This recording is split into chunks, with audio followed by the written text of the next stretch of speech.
Happy day, church. I thought about sending you another long, drawn-out email that a lot of you probably wouldn't read, and then I realized it was way more fun to make a video anyway.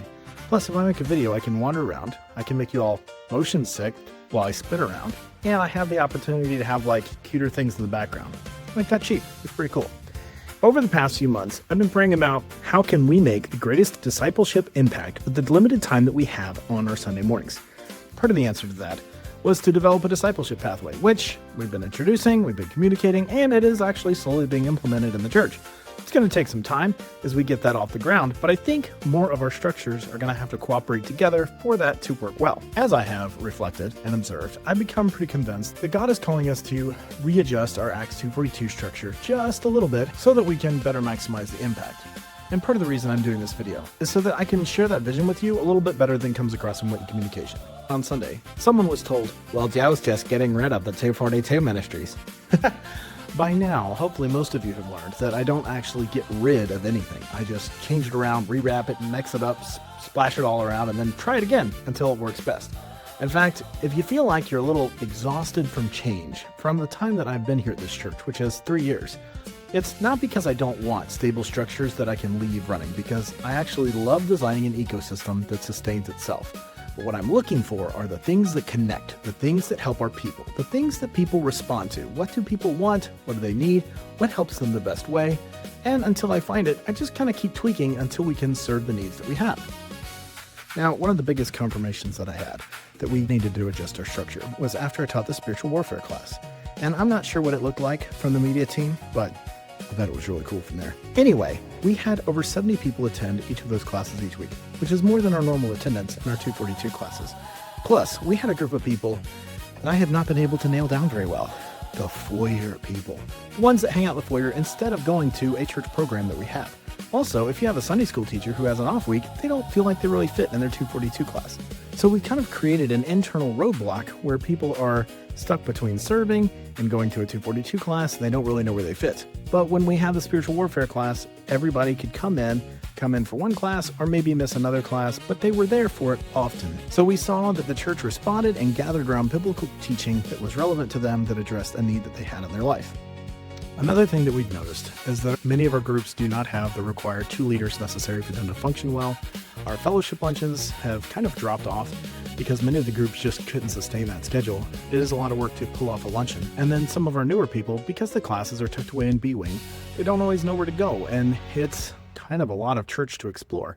And so sometimes they just don't go, or they go down to B-Wing, or maybe they're a little late, they don't know where to go, and they just decide to turn around and go back to the foyer before even going to a class. And as your pastor, I'm also noticing that our current structure has a bunch of needs that it's not addressing well. I've been sensing lately a greater burden to teach on a wide variety of topics that I think our congregation needs and would respond to. Things like marriage and parenting and finances and other things like that. And I don't have the opportunity to do that. Also, our look and live emails, I think they'd be better in person. When we have a missionary speak and they want to speak in the 9 o'clock hour, it'd be nice to already have everybody there if we want to do that.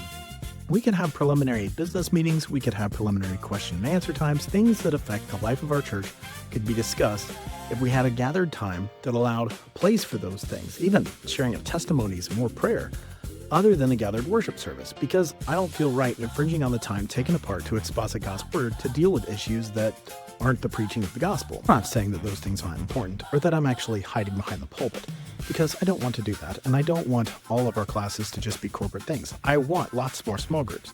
But as you'll see on the graphic on your screen, I want to move to a 10-week teaching cycle that allows me a lot more of these options and lets me do those things. However, I still have a plan for more small groups. I think starting with a base layer of a 10-week class schedule is going to help us organize and rally around something together that provides a little bit of stability and the flexibility to deal with needs as they arise. And while that might seem like I'm trying to hog all the teaching time, actually I think this is going to create more opportunities for more of you to teach. I can't thank enough our current 242 leaders who are doing so much, but I also want to introduce the idea of deployments. Deployments are something we can do in 6-week schedules as needs arise with great flexibility based on interest and available leaders that will allow us to have even more classes covering different topics that people need.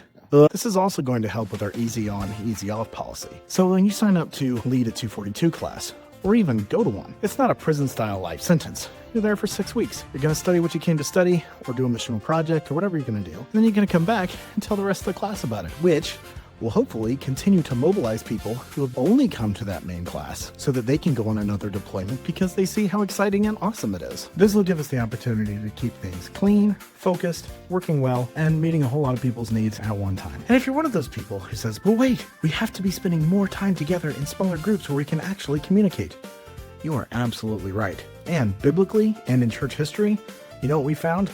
No pastor, no matter how much he likes to change things or moves things around, can actually stop you from doing that. Because as the pastor, not the master, I don't control your living room. And you can have anyone from the church over any time in your living room and do all the Bible stuff that you're supposed to do with the spiritual one anothering. But when you come to church on Sundays, hopefully we take the times when we have everyone all together in one space and we most effectively disciple and mobilize them to go do that stuff well together. Obviously, there's a lot of moving parts to this, and there's a lot to figure out. I won't be doing all of this alone. A lot of this structure and design is in my wheelhouse, but as we build this, you can weigh in and provide feedback so we can figure out the best way to meet needs and reach people. I really hope you'll give this a try with me, and you'll be able to give it a shot with a good attitude and see if we can reach people. And if I'm missing a vital piece of information, I hope you'll share it with me because I need to know so that I can pastor well. I'm just excited that we can practice the same things the church in Acts was passionate about today, and I'm excited to find a way that connects best with this culture, this demographic, this church, to help us do what we need to do for this season of ministry.